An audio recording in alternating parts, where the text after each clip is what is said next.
2 people were injured in a drunk driving hit-and-run accident just before 10 p.m. Saturday in Geary County.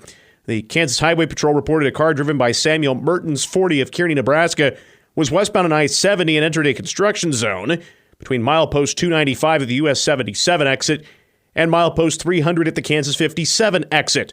Traffic began to slow in the construction area, and Mertens rear-ended a car driven by Michael Catt, 27, of Wichita.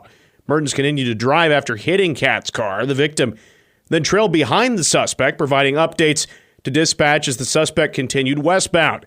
KHP says that Mertens was severely impaired, driving 30 miles without realizing his airbags had deployed. Mertens was not injured in the crash, but Catt did complain of pain and drove himself to a hospital. EMS did transport the passenger, Wendy Catt, 54, to the Salina Regional Health Center. Manhattan City Commissioners tonight will finalize the 2025 budget and mill levy rate. The meeting also will serve as a public hearing for both the budget and revenue neutral rate. Commissioners will have a second reading of the 2025 budget ordinance on September 17th, and then county clerks will certify the tax rate and budget on October 1st. The commission earlier this month approved a maximum levy increase of 4 mills, though members say they may lower it. That mill levy, if passed, would exceed the revenue neutral rate, which is the rate at which the city would generate the same property tax revenue as the previous year using the current year's assessed valuation.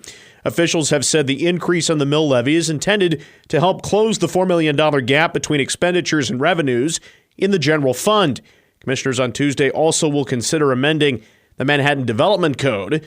Tuesday's meeting will take place tonight at 6 p.m. in the City Commission room at City Hall. One person drowned Saturday at Milford State Park. The Geary County Sheriff's Office and Kansas Department of Wildlife and Parks responded to the drowning at the South Boat Ramp swim beach located in Milford State Park, according to a media release.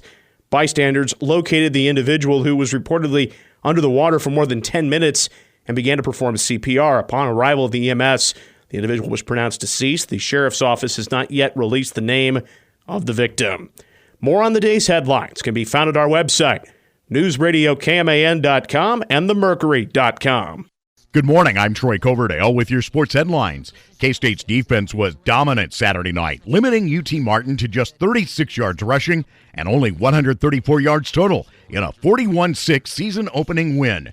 Damian Ilalio, the Manhattan native, as K-State rotated players almost the entire game defensively. Communication was great tonight.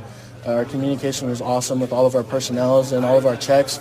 And really just, falling back on our training when things were muddy, you know what I mean? And we all got on the same page and just played fast because we were all on the same page. The Cats will try to move to 2-0 this coming Saturday when they visit Tulane for an 11 o'clock kickoff. K-State soccer finished a 2-0 non-conference weekend on Sunday, dropping South Dakota 3-0. K-State volleyball picked off its first win of the season Sunday, dropping UMBC to finish their weekend at Purdue, the final 3-0. Kansas City finished with just 2 hits in a season-high 6th consecutive loss. The Guardians besting them yesterday at Kauffman Stadium 4-2.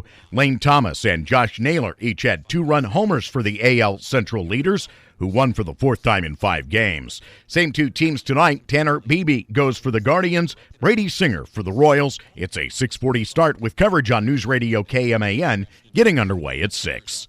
Have a great day. I'm Troy Coverdale.